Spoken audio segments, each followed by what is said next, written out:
basically a full sensor, a full frame camera that's up there taking photos of the Earth, and it's going to be available for people to book a specific time and say, I want to photograph this particular area of Earth, or point it to the stars and kind of capture it. That's why it's called Star Sphere, and that's some pretty interesting stuff, because also I didn't know that this is not Sony's first time in space. So apparently they provide some sensors to the International Space Station, which is cool.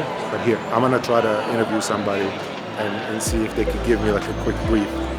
Okay, so I'm not gonna tell you much more about it. I have someone that actually can do a better job. So John with Sony, I'm gonna let you tell me a little bit about this amazing guys. thing. Welcome to CES 2023, presenting STARSPHERE.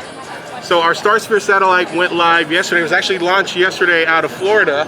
But this is the ability to bring space and the ability to explore space and obviously see Earth in a different kind of alternative view, but bringing that to the masses, right? So later this year, when the service goes live, as you can see with our simulators here, you'll be able to experience a full orbit around space, not to mention control the satellite and actually take pictures, record video of Earth, stars, all that stuff, and really be the astronaut that everybody wants to be.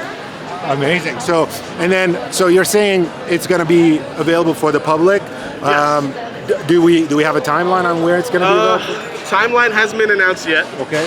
Pricing hasn't been announced yet. Okay. That is something coming later this year.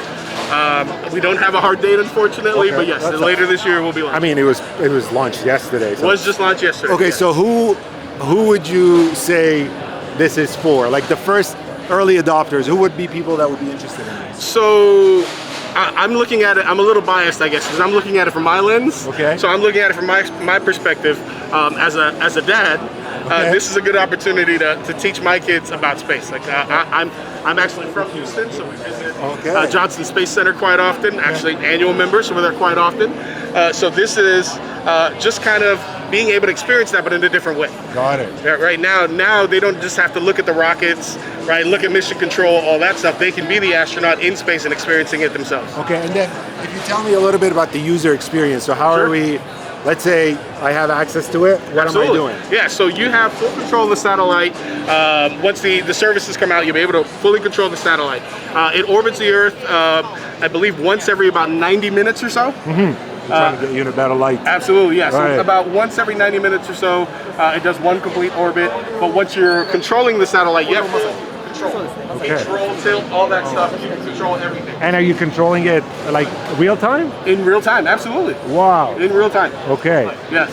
But then it's one satellite, so I guess you have to wait or book your... and reserve a time and all that, yes. Got it. Sure. All right, this is amazing. Thank you very much, man. I appreciate it. The best part is, because of obviously the sister companies that we have, one of my personal favorites, if you want to control the satellite, grab your PS5 controller, use that as your control. If you're a gamer, you're more comfortable with that, you can do that too. Amazing. Thank you very much, sir. Absolutely. I don't know if we're shaking. I don't know anymore. Okay. Amazing. All right, good Thank stuff. you. Have a good one. Yes, thanks.